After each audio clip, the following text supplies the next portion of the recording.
সরকার হিসেবে নামকরণ করা হয়েছে। তো এটা একটা আমাদের বাস্তব ইতিহাস। ইতিহাসের উপরে কোনো কিছু আরোপ করা যায় না। ইতিহাস ইতিহাসেই। আমরা কি গতকালে ফেরত যেতে পারবো না, এটা অতীত হয়ে গেছে। এটা আমাদের অত্যন্ত গৌরব এবং বীরত্ব ব্যঞ্জক অধ্যায়। এইখানে যে প্রবাসী সরকার বলি, আমরা অস্থায়ী সরকার বলি, যে সরকারের শপথ গ্রহণ, এখানে এটা জাতির জন্য অনেক গৌরব উজ্জ্বল একটা অধ্যায়। এটা অমলিন থাক। আমরা চিরকাল যেন এই শ্রদ্ধা ভালোবাসায় সবাই যেন এটাকে বরণ করতে পারি, এটাকে উদযাপন করতে পারি। এইটা মেহেরপুরকে, বৈদ্যনাথ তলাকে, এই অঞ্চলকে ধন্য করেছে এই অনন্য অনুষ্ঠান। কারণ এটা মুক্ত অঞ্চল ছিল তখন। দেশি বিদেশি অনেক সাংবাদিক সেই সময়ে এখানে উপস্থিত হয়ে এই শপথ গ্রহণ অনুষ্ঠান করেছে। 10 তারিখে সরকার গঠিত হয়েছে, কিন্তু শপথ গ্রহণ হয়েছে এখানে 17 তারিখ।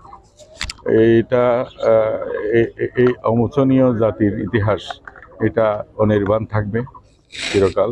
এটাই আমাদের কামনা। এবং আমরা দেখছেন আপনারা ঢাকা থেকে এসে আমরা সেরিমনিয়ালি এটাকে স্মরণ করলাম, এবং এটা সরকারের সিদ্ধান্তেই আমরা এসেছি এখানে। এটা আমরা মনে করি যে জাতির ইতিহাস কোনো কিছু আরোপণ ছাড়া যেন আমরা সবাই মিলে যেন সম্মিলিতভাবে উদযাপন করতে পারি। এটা কি আমরা প্রথম সরকার বলবো, না আসলে সাংবিধানিক সরকার বলবো, না কি বলবো? এটা সাংবিধানিক তো তখন হয়েছেই নিশ্চয়ই। এখানে যারা নির্বাচিত, তখনকার নির্বাচিত যে আমাদের নেতৃবৃন্দরা ছিলেন, তারাই তো এই সরকার গঠন করেছে। এটা অবশ্যই সাংবিধানিক সরকার, কারণ এটা আন্তর্জাতিকভাবেও স্বীকৃত সাংবিধানিক সরকার। এটা আমাদের মুক্তিযুদ্ধকে সুসংগঠিত করেছে, মুক্তিযুদ্ধকে পরিচালিত করেছে, এবং আন্তর্জাতিক বিশ্বের সাথেও সংযোগ স্থাপন করেছে একটা কর্তৃপক্ষ হিসেবে। একটা মুক্তিযুদ্ধের তো একটা কর্তৃপক্ষ লাগে। মুক্তিযুদ্ধের সামরিক নেতৃত্ব আলাদা জিনিস, ভিন্ন জিনিস, কিন্তু মুক্তিযুদ্ধের রাজনৈতিক নেতৃত্ব তো এটাই ছিল। এটাই তো মুক্তিযুদ্ধকে নেতৃত্ব দিয়েছে। আর কোনো কিছু আমাদের বিভিন্ন ভাস্কর্য ছিল, যুদ্ধকালীন অনেক ভাস্কর্য ছিল, যুদ্ধকালীন মানচিত্র ছিল, এখানে আরো কিছু স্থাপনা ছিল। তো সেগুলো পরিবর্তিত পরিস্থিতিতে একটু সমস্যা দেখে গেছে। সেগুলো পরবর্তী প্রজন্মের জন্য এই মুক্তিযুদ্ধ তুলে ধরতে এগুলো আবার স্থাপন করবেন কিনা, বা আপনার কি পরিকল্পনা? আমি এখন একটু দেখে যাব ওই যে কি পর্যায়ে ক্ষতিগ্রস্ত হয়েছে। নিশ্চয়ই এটা পুনর্নির্মাণ হবে, কারণ জাতির ইতিহাস তো অমোচনীয় থাকা উচিত। এটা আরেকটা হচ্ছে একটা গুরুত্বপূর্ণ প্রশ্ন, সেটা হচ্ছে যে আমরা দীর্ঘদিন ধরে আসলে ভুয়া মুক্তিযোদ্ধাদের বিষয় নিয়ে আমরা যারা দায়িত্বে ছিলেন তাদের আমরা মুখে শুনেছি অনেক কথা।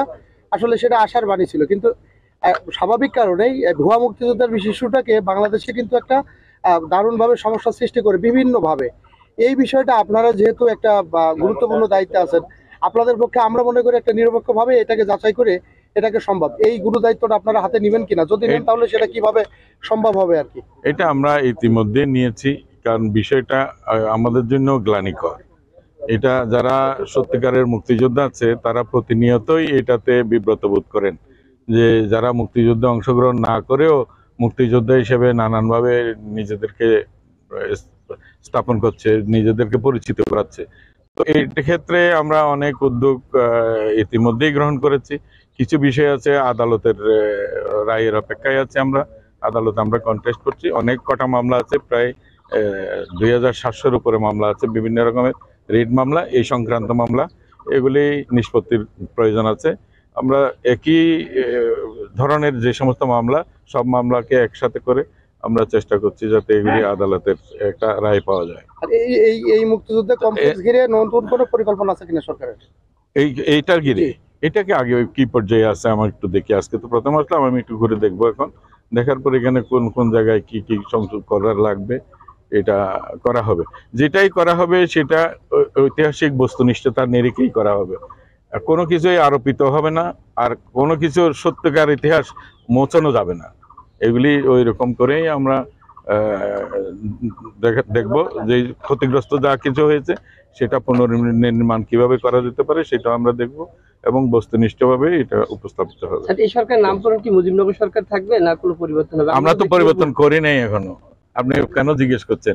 এর পরবর্তী সরকার আসুক, আপনাদের নির্বাচিত সরকাররা আসুক, তারাই দায়িত্ব নিয়ে তারা করবেন, কি করবেন না করবেন। আমাদের অনেক গৌরবের ব্যাপার আছে যেগুলিকে আমরা নিজেরা স্বেচ্ছায় বিতর্কিত করতে চেষ্টা করছি, এটা করা উচিত না আমাদের। ধন্যবাদ।